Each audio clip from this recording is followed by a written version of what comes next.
الرحيم وبه نستعين إنه خير ناصر ومعين وصلى الله على محمد وآله الطيبين الطاهرين. لا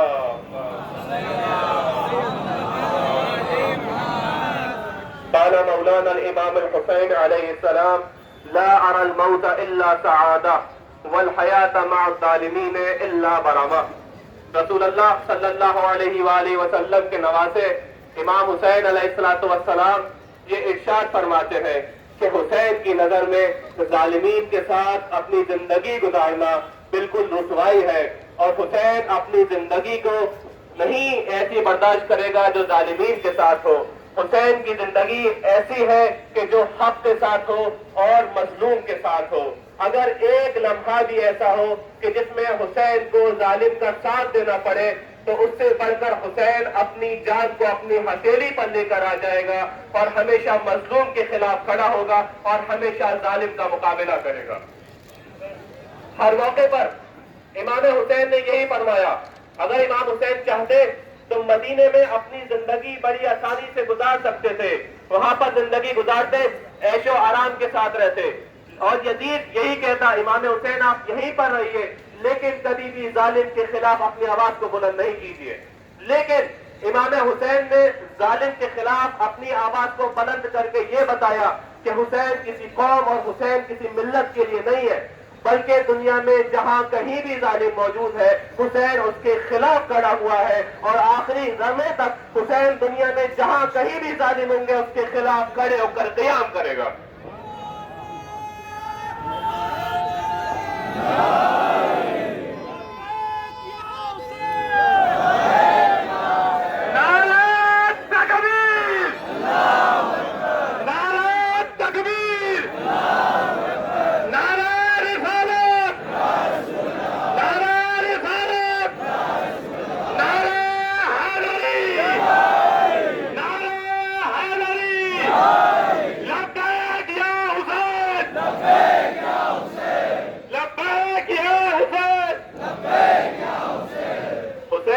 کسی بھی ایک ملت کے ساتھ مخصوص نہیں ہے، کسی بھی ایک مذہب کے ساتھ مخصوص نہیں ہے۔ جیسے کہ ہمارے ملک ہندوستان کے اندر صاف طور پر یہ دیکھا جا سکتا ہے، جہاں ہم دیکھتے ہیں ہمارے اہل سنت بھائی بھی امام حسین کے ساتھ ہے، ہمارے مسیحی بھائی بھی کرسچن بھائی بھی امام حسین کے ساتھ ہے، ہمارے ہندو بھائی بھی امام حسین کے ساتھ ہے۔ جب ان کے شانے پر ہاتھ رکھ کر پوچھا جائے آپ امام حسین کے ساتھ کیوں ہیں، کیوں امام حسین کی تصویر لگاتے ہیں، تو پلٹ کر یہی جواب دیں گے کہ کیونکہ حسین ظالم کے خلاف تھے، کیونکہ حسین مظلوم کے ساتھ تھے۔ اب روز قیامت تک جو شخص بھی مظلوم کے ساتھ رہے گا اور ظالم کے خلاف رہے گا تو یہ حسین کا صدقہ ہے کہ روز قیامت تک حسین اس کا ساتھ دیتے رہیں گے اور مظلوم کے ساتھ رہیں گے اور ظالم کے خلاف کھڑے رہیں گے۔ جزاک اللہ مولانا فرمان صاحب، جزاک اللہ، جزاک اللہ۔ خدا سلامت کے، اور اسی ساتھ میں گزارش کر رہا ہوں عالی جناب مولانا فیروز احمد ربانی صاحب سے قبلہ تشریف لائیں اور اپنا امام حسین علیہ السلام کی فضائل کے عنوان سے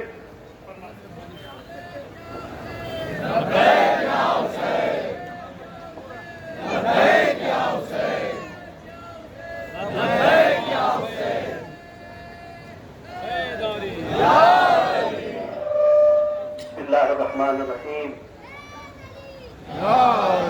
علماء کرام، عزاداران امام منصور کربلا، چونکہ ہمارے بزرگان تشریف رکھتے ہیں اس لیے کوئی طویل گفتگو کرنا مقصود نہیں ہے، صرف ایک بات آپ کی خدمت میں بیان کر کے میں آپ کے درمیان سے رخصت ہونا چاہتا ہوں، وہ یہ کہ حسین اور حسینیت کا یہ کاروان آج جو جامع مسجد دہلی سے جلوس کی شکل میں سڑکوں پہ آیا ہے اور یہاں سے ہوتا ہوا جور باغ کربلا تک جائے گا، یہ کاروان امن کا درس لے کر، یہ کاروان عزت و شرف کا درس لے کر، یہ کاروان ہدایت کا درس لے کر، یہ کاروان کرامت کا درس لے کر، یہ کاروان سعادت کا درس لے کر سڑکوں پہ آیا ہے کہ آج ساری دنیا کو جینے کا سلیقہ اگر سیکھنا ہے تو حسین سے سیکھو، اور مرنے کا طریقہ سیکھنا ہے تو بھی حسین سے سیکھو۔ مجھے تقریر نہیں کرنی، اس لیے علماء موجود ہیں، ان سے آپ سنیں گے۔ میں بس کچھ شعار بلند کروں گا اور گزارش کروں گا کہ آپ سب شعار کا جواب دیں۔ ہے ہماری درسگاہ